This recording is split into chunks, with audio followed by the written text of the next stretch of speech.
ప్రజలు మనం breaking news చూస్తున్నాం. కోర్టు తీర్పును చంద్రబాబు వక్రీకరిస్తున్నారని వైసీపీ అధినేత జగన్ అన్నారు. లోకమంతా చంద్రబాబు తీరును తప్పుపడితే ఆయన మాత్రం తన స్టైల్లో ప్రతిపక్షంపై విమర్శలు చేస్తున్నారని మండిపడ్డారు. శ్రీవారి లడ్డూ విషయంలో చంద్రబాబు చేసిన పాపం క్షమించరానిది అని చెప్పారు ఆయన. బాబు పాపం ఆయనకే పరిమితం కావాలని, ఏపీ ప్రజలపై పడకూడదని చెప్పారు జగన్.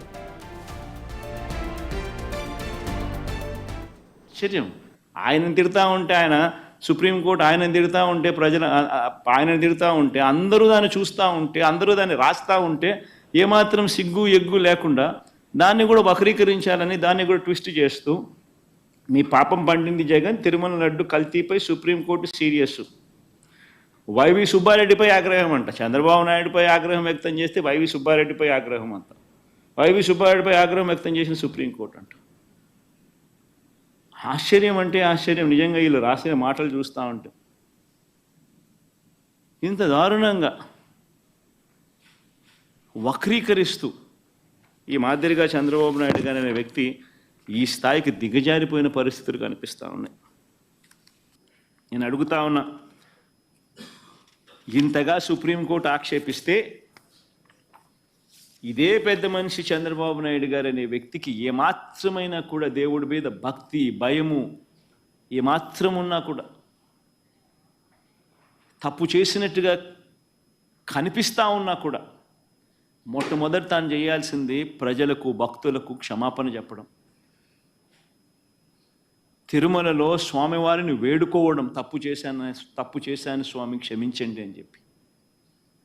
అవేవి కూడా చేయకపోగా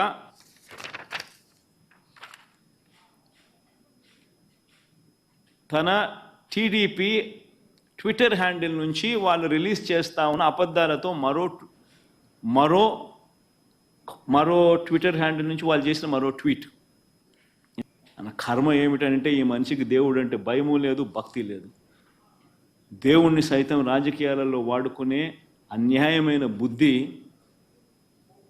ఈ రాజకీయ నాయకుల్లో ఉంది. కాబట్టి ఈ చంద్రబాబు నాయుడు గారు లాంటి అన్యాయమైన రాజకీయ నాయకులు ఉన్నారు కాబట్టి మన కర్మ మనకి నిజంగా రాష్ట్రానికి రాబోయే రోజుల్లో దేవుని ఈ పాపం, దేవుని కోపం ఆంధ్ర రాష్ట్ర ప్రజల మీద పడకుండా దేవుని నేను వేడుకుంటా ఉన్నాను. ఆ పాపం అనేది చంద్రబాబు నాయుడికే పరిమితం కావాలి.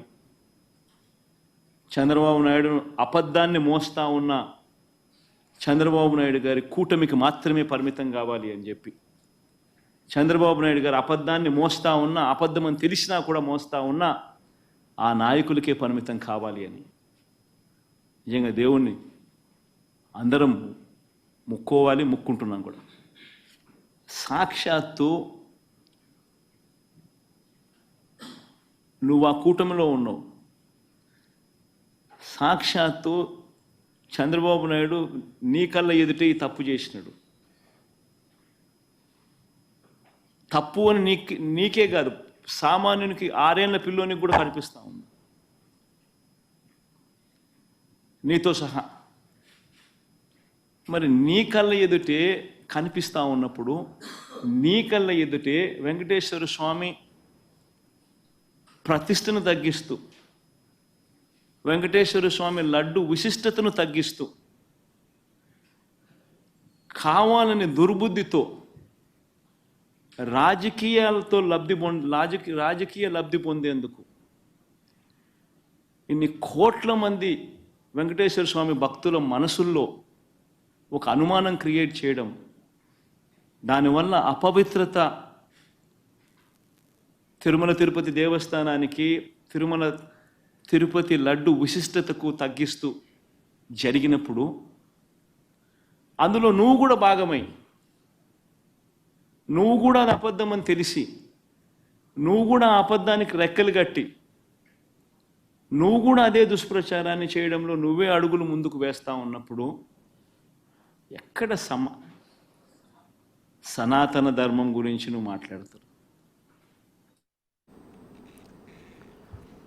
కోర్టు తీర్పును చంద్రబాబు వక్రీకరిస్తున్నారని వైసీపీ అధినేత జగన్ అన్నారు. లోకమంతా చంద్రబాబు తీరును తప్పుపడితే ఆయన మాత్రం తన స్టైల్లో ప్రతిపక్షంపై విమర్శలు చేస్తున్నారని మండిపడుతున్నారు. ఇక జగన్ వెర్షన్కి సంబంధించి మరింత తాజా సమాచారాన్ని అందించేందుకు మా రిపోర్టర్ శివ సిద్ధంగా ఉన్నారు. శివ, చెప్పండి.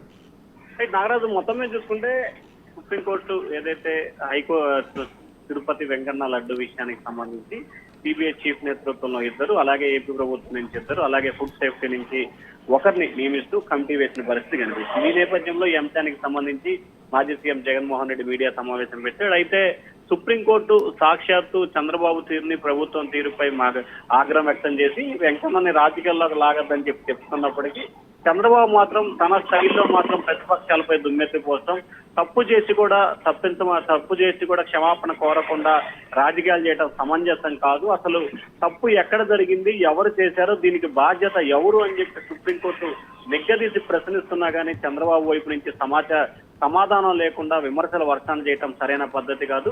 తిరుమల వెంకన్న లడ్డు విషయంలో కూడా అప్రదిష్ట పాలు చేసేందుకు టీడీపీ కూటమి ప్రభుత్వం ప్రయత్నాలు చేస్తా ఉంది. ఈ రానున్న రోజుల్లో ఈ పాపం కూటమికి, చంద్రబాబు ప్రభుత్వానికే తగలాలి, రాష్ట్ర ప్రజలకు తగలకూడదని చెప్పి తాము వెంకటేశ్వర స్వామిని ఎక్కువ నోడుకుంటున్నానని చెప్పి కూడా జగన్ చెప్పిన పరిస్థితి కనిపిస్తుంది. మొత్తం మీద చూసుకుంటే తిరుమల వెంకటేశ్వర స్వామి లడ్డు వ్యవహారానికి సంబంధించి కూడా మాజీ సీఎం జగన్ ఇప్పటికే 4వ మీడియా సమావేశం ఏర్పాటు చేసి ఆయన మొదటి నుంచి కూడా దీంట్లో తమ పాత్ర ఏమి లేదు, అధికార పార్టీకి సంబంధించిన నేతలే తమపై దుష్ప్రచారం చేసే ప్రయత్నాలు చేస్తున్నారు, ఎక్కడా కూడా తాము కానీ తమ నేతృత్వంలో ప్రభుత్వంలో ఉన్న అప్పటి చైర్మన్లు కానీ ప్రభుత్వంలో ఎటువంటి తప్పు చేయలేదనే అంశాన్ని మాత్రం మీడియా సమావేశం ద్వారా చెప్పే ప్రయత్నం అయితే చేస్తా ఉన్నారు. నాగరాజు, రైట్, దీనికి మరి కౌంటర్ ఇచ్చే అవకాశం ఉందా తెలుగుదేశం పార్టీ తరపు నుంచి కానీ లేకపోతే కూటమి నుంచి కానీ? ఖచ్చితంగా ఇప్పటికే పవన్ కళ్యాణ్ సంబంధించి ఆయన తిరుమలలో దీక్ష విరమణ చేసి ఆయన వారాహిని డిక్లరేషన్ సంబంధించి కూడా ప్రకటన చేశారు. జగన్ మాట్లాడుతూ పవన్ కళ్యాణ్ తీరుపై కూడా ఆగ్రహం, అసంతృప్తి కూడా వ్యక్తం చేసిన పరిస్థితి. సో ఇప్పటికే ఈ అంశానికి సంబంధించి ఎక్కడా రాజకీయం చేయకూడదు అని చెప్పి కూటమి నేతలు ఉన్నారు. అలాగే వెంకటేశ్వర స్వామి లడ్డు వ్యవహారానికి సంబంధించి కూడా సుప్రీంకోర్టు తీర్పును స్వాగతిస్తున్నామని చెప్పి మంత్రి నారా లోకేష్, ముఖ్యమంత్రి చంద్రబాబు, కేంద్ర మంత్రి శ్రీనివాస్ వర్మ కూడా స్వాగతిస్తున్నామని చెప్పిన పరిస్థితి కనిపించింది. అయితే జగన్ చేస్తున్న రాజకీయ విమర్శల పట్ల కూడా తెలుగుదేశం పార్టీ నుంచి తీవ్ర స్థాయిలో కూడా కౌంటర్ వచ్చే అవకాశాలు అయితే ఖచ్చితంగా కనిపిస్తా ఉన్నాయి. Nagaraju, thank you.